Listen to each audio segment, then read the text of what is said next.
പൊതുവെ എല്ലാവരും പറയുന്ന ഒരു തമാശയാണ്, പഠിച്ചാൽ IPS എടുക്കാം, കളക്ടറാകാം, പഠിച്ചില്ലെങ്കിൽ മന്ത്രിയാകാമെന്ന്. പണ്ടത്തെ കാലമാണ്, ഇപ്പം മന്ത്രിമാരും വിദ്യാഭ്യാസമുള്ളവരൊക്കെയാണ്.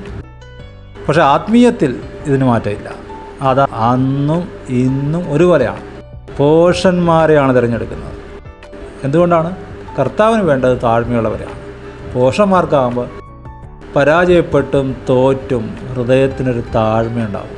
അതുകൊണ്ട് തോൽവികൾ നന്മയ്ക്കാണ്. മത്സരങ്ങളിലാകട്ടെ ജീവിതത്തിലാകട്ടെ പല കാര്യങ്ങളിലും തോറ്റുപോയവർക്ക് വിഷമമാണ്, പ്രത്യേകിച്ച് പ്രതിയോഗിയുടെ നിന്ന ഓർത്തിട്ടും അവൻ്റെ പരിഹാസം കാരണവും. പക്ഷെ ഓർത്തുകൊള്ളുക, തോൽവികളെ അനുഗ്രഹമാക്കുന്നത് ദൈവസഭയാണ്, ദൈവമാണ്.